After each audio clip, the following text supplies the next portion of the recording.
જન્મની લીલા ચરિત્રો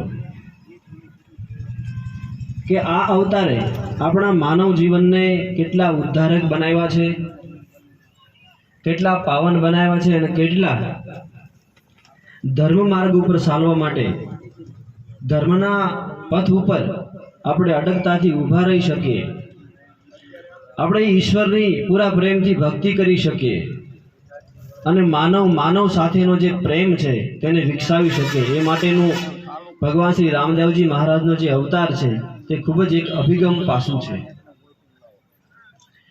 રામદેવજી મહારાજનું પ્રાગટ્ય એવી રીતે થાય કે ભાઈ અજમલ રાજાને મોટી ઉંમરે સંતાન નથી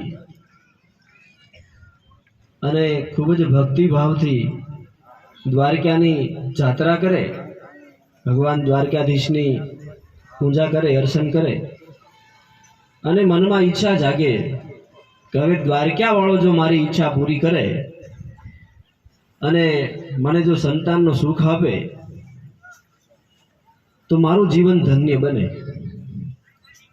અને એવી રીતે દ્વારકાની યાત્રા કરે અને યાત્રા કરતા કરતા એવું તો કહેવાય છે કે દર પૂનમ દ્વારકામાં જાય. એક દિવસ ભગવાન એને સ્વપ્નમાં આવે કે ભાઈ હું તારે ત્યાં આવીશ, અને એવી રીતે સ્વપ્નમાં આવે અને દોડતા જાગે અને મિનળદેને વાત કરે કે આવી રીતે સ્વપ્ન આવ્યું છે પ્રભુનું, તો હું દ્વારકા જાઉં છું. એટલે પ્રભુ દ્વારકા આવે અને મંદિરમાં ગુગળીને પૂછે, પૂજારીને પૂછે કે ભાઈ ભગવાન ક્યાં મળશે, ભગવાન ક્યાં મળશે એમ. હવે સામે ઊભા છે, પ્રાર્થના કરે છે, ભગવાન ઠાકોરજીની મૂર્તિની સામે વાત કરે છે, કાંઈ મૂર્તિ બોલતી નથી, કાંઈ હાલતી નથી, કાંઈ જવાબ દેતી નથી. એટલે પેલી જારી હાથમાં લઈ અને ભગવાનના સ્વરૂપ ઉપર મારે કે કેમ કઈ મારી વાતનો તમે જવાબ આપતા નથી. આ ભક્તનો પ્રેમ જુઓ, ભક્ત ભગવાન સાથે કેટલું તાદાત્મ્ય આવી જાય કે ભગવાનને જારી મારવા માટે પોતાની આત્મશક્તિથી એવા મજબૂત થઈ જાય કે ભગવાન સાથેનું એટલું તાદાત્મ્ય છે. એટલે પૂજારી ખીજાઈ જાય કે તમને કાંઈ ભાન છે કે નહીં, તમને કાંઈ ખબર પડે છે કે નહીં, ભગવાનની ઠાકોરજીની મૂર્તિ ઉપર તમે આવી રીતે જારીનો ઘા કરો છો.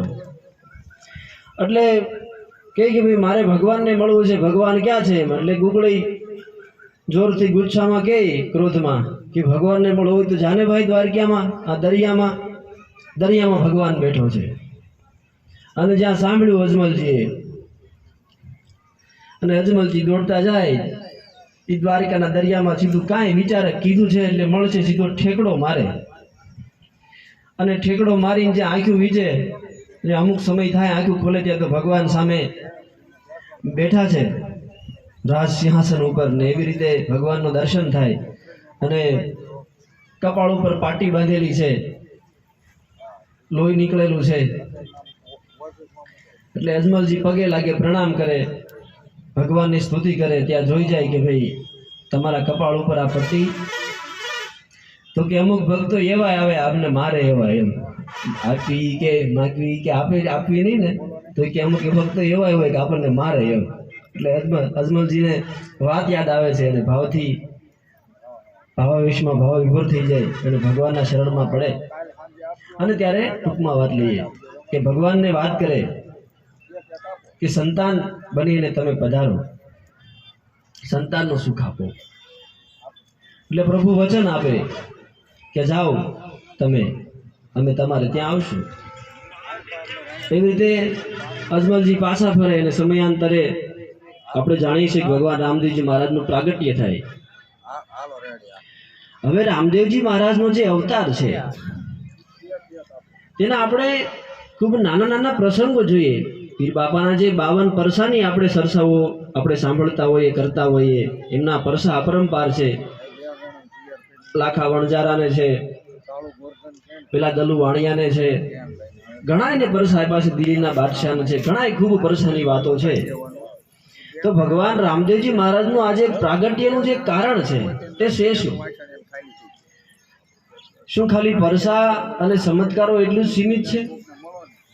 એવું ન હોઈ શકે કે ખાલી પરસાના જ દેવ છે, ખાલી ચમત્કારોના જ દેવ છે.